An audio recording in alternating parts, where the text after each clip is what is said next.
یہ پڑوسی کا حق اتنا زیادہ جب کر دیا، اور یہ جتنی ہم نے باتیں کی اس اخلاق کے تناظر میں اگر دیکھیں تو انسان کی تو بخشش ممکن ہی نہیں نظر آتی. جیسے من کانا یؤمن باللہ والیوم الآخر کے ساتھ جوڑ کر، تو مومنین اس کا خیال کیوں نہیں کرتے کچھ اس بار میں؟ ہمارے اسلاف کے معاملات تو کچھ اور تھے اور ہم کچھ اور نکل آئے. پروفیسر صاحب آپ کا بہت اچھا سوال ہے، اللہ تعالیٰ آپ کو برکت دے. میں اس سے پہلے چھوٹی سی بات عرض کرنا چاہوں گا کہ ماشاءاللہ علامہ صاحب نے بہت خوبصورت بات کی، اللہ تعالیٰ انہیں سلامت رکھے. اس کے اندر ایک بات تھی کہ صبر ہی صبر نہیں، ہمیں جواب بھی دینا چاہیے.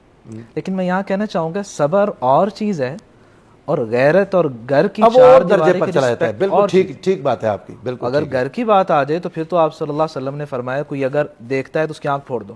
جی ہاں، وہ اور معاملات بات ہوگی، ناموس معاملہ اور ہے، ناموس اور چیز. جی.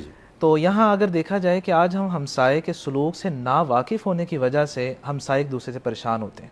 اور جو آپ نے بات کی نا کہ بخشش نہ ہونے کی، یہ بہت بڑی بات ہے اور یہ حدیث سے ثابت ہے. جی کہ عبداللہ بن عمر رضی اللہ تعالیٰ عنہ بیان کرتے ہیں کہ آپ صلی اللہ علیہ وسلم نے فرمایا کم من جار متعلق بجارہ یوم القیامہ. کتنے پڑوسی ہوں گے اپنے ہمسائے کو پکڑے ہوئے قیامت کے دن اللہ کے پاس آئیں گے اور کیا کہیں گے؟ یا رب سل ھذا لما اغلق بابہ دونی ومنعنی فضلا. اللہ اسے سوال کریں کہ اس نے کیوں اپنا دروازہ میرے لیے بند کیا ہوا تھا اور اپنے گھر کی غیر ضروری چیزیں جو ہیں وہ مجھ سے کیوں روک رکھی ہوئی تھی. بسا اوقات ایسا ہوتا ہے کہ ہمارے لیے جو غیر ضروری ہوتی ہے وہ کسی کے لیے بہت ضروری ہوتی ہے. اور صحیح بات ہے، آج تو یہ دور آ چکا ہے کہ ہم اپنے پڑوسی کی غلطیوں سے تو واقف ہوتے ہیں لیکن اس کے فاقے اور تنگ دستی سے غافل ہوتے ہیں. اس کی اچھائیوں کا بھی نہیں پتہ ہوتا، اچھائیوں کا ذکر ہی نہیں کرتے ہم. جی.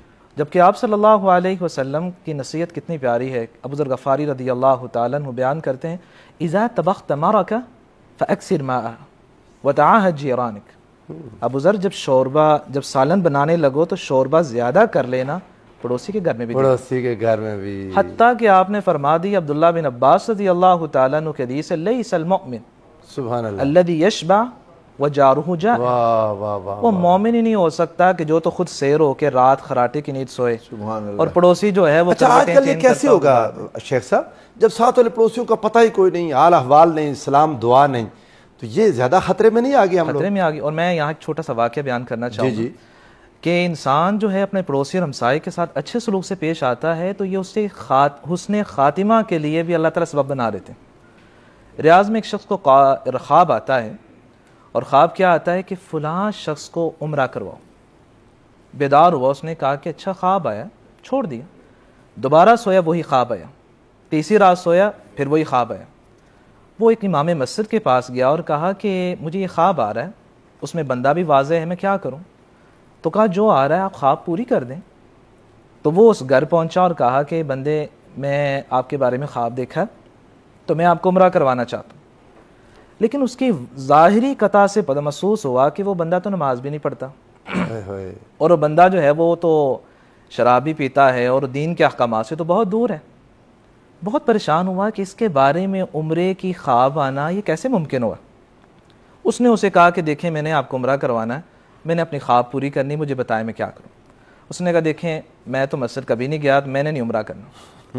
لیکن اس کے اصرار کے باوجود جب اصرار زیادہ کیا تو وہ تیار ہو گیا.